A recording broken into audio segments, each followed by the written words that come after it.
Hey everyone, I'm Asia Dang and thank you so much for joining me on my channel. Now today we are going to be talking about something that I don't think I've ever talked about on my channel, and it is how to respond to failure.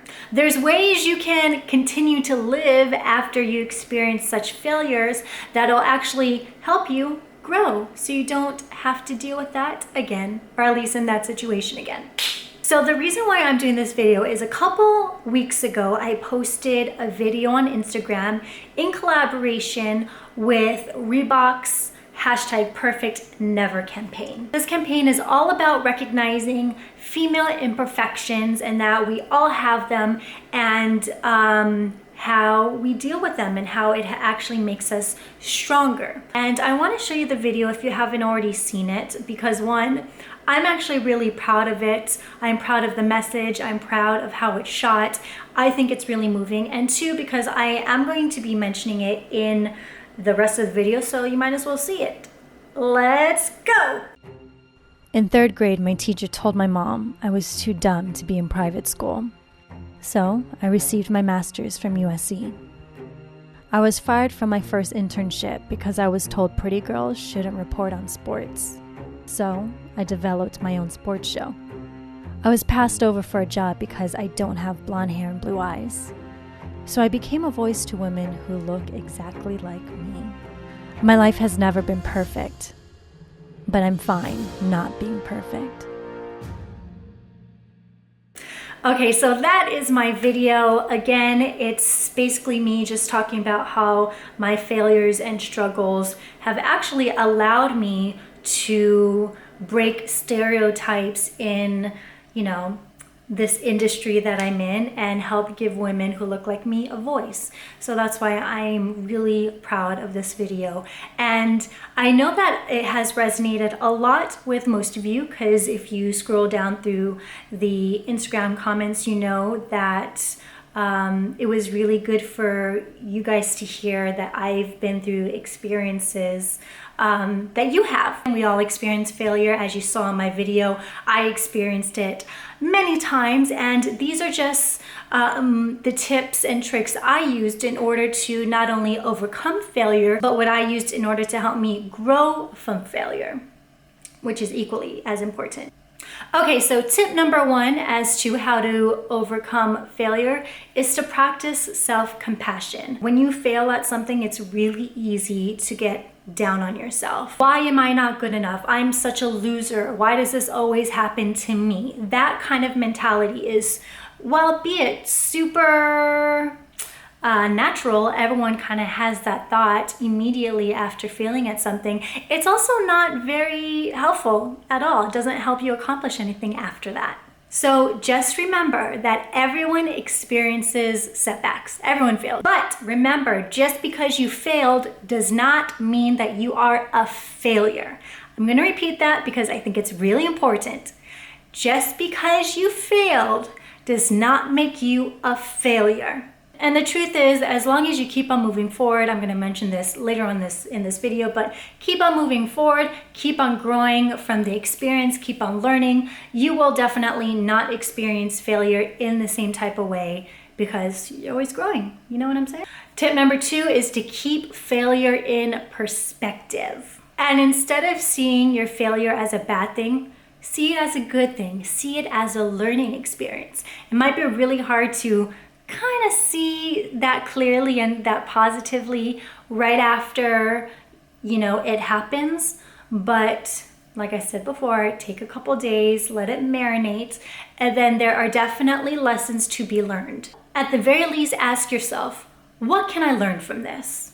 Because there will always be something you can learn from it. And once you figure that out, figure out ways to avoid making the same mistake again or getting yourself into the same situation again. Remember, anyone who's done anything remotely significant has failed somewhere along the way, so you're in great company.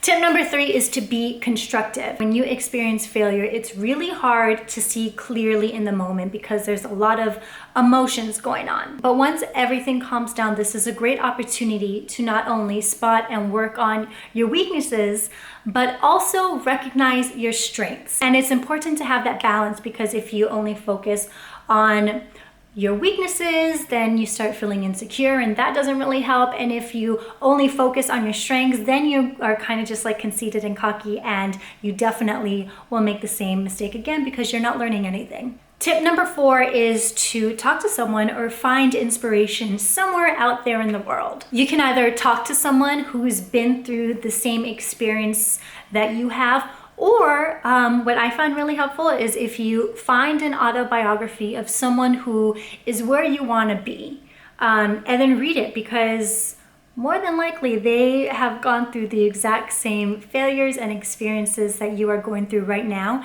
and they will be able to tell you how they got through it.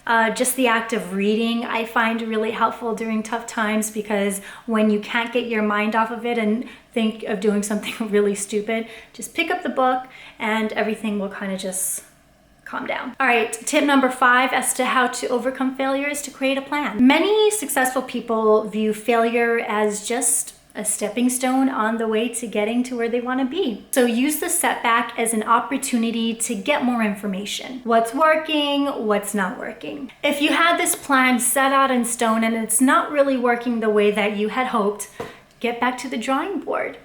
Make a new plan.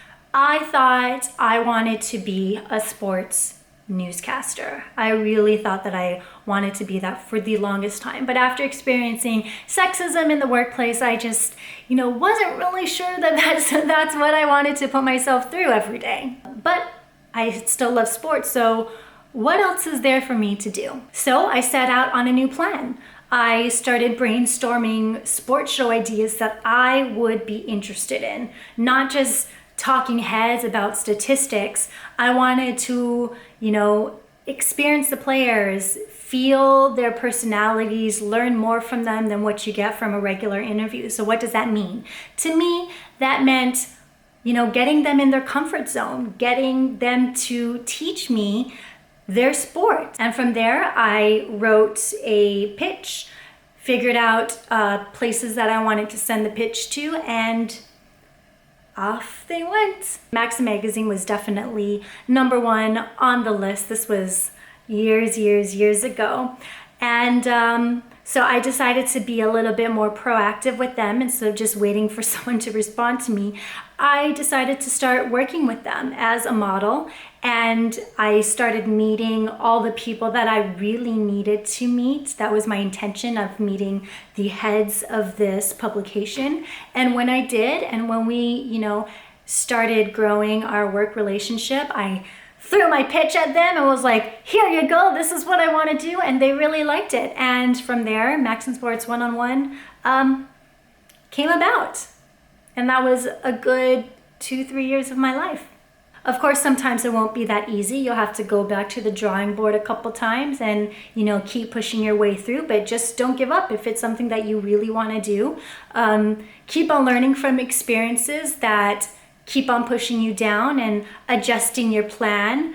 And then eventually you will get to where you want to be. And then even though those are my 5 tips, I wanted to add a little 5B because I think this is just really important just in life in general. And it's to, have this feeling of self-worth. Failure is a major kick in the ass and can make you feel like real shit.